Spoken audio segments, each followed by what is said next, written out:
As a leader, what are some of the things that you do to bring cohesion to a team that disagrees?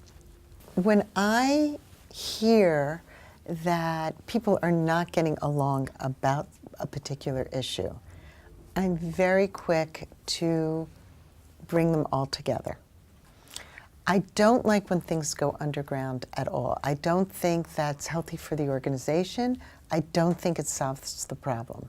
So the way things usually work is, let's just say you offended me. And we had to set up something together. You thought that I took over, and I offended you. And so you don't come and talk to me about it. You go and talk to Brian about it.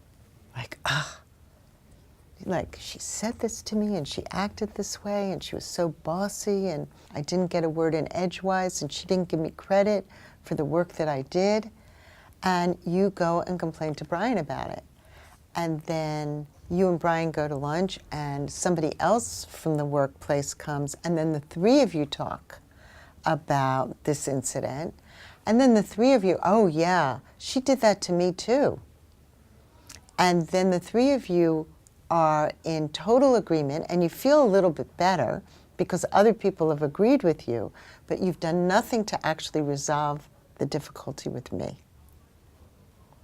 And what that means is the next time you see me in the team meeting and the next time you see me in the hall, your behavior with me, I will pick up that something is going on, and then I'm going to make up some thought in my mind about you. And I'm going to go to Susie Q and say to her, she's so cold. I saw her in the hall, she didn't even say hi, and that happens in organizations all the time.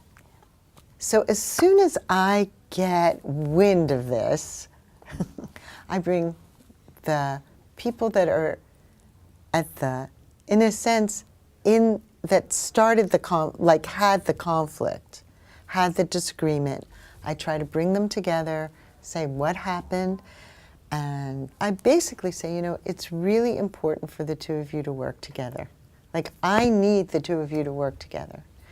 And we're a very small team here, so I let each person say what their experience was. I try to make room for it, and then I do something in family therapy that I try to help that person feel fully understood. So from your perspective, when she walked off or when she said this at the meeting, you felt totally discounted. And when that happened, you felt like, oh, well, there's no reason to continue to talk to her.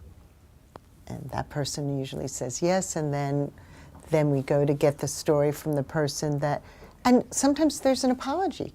Oh, I'm sorry. I didn't realize that. Or, oh, I did do that.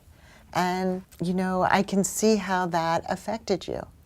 And then we just go on with our work. So I try to bring people together. I try to have that conversation. They're not always easy conversations. Sometimes people don't want to have that conversation. So I say, okay, well, you may not want to have it today, but I want to have it tomorrow. And I go to each person individually and say, I understand that there's a dilemma and I would like to bring everybody together to talk about it. So would you be willing to do that? So I also ask for permission. I don't insist on it, but most people would like the dilemma resolved. It doesn't feel good to work on a team with someone that you're avoiding.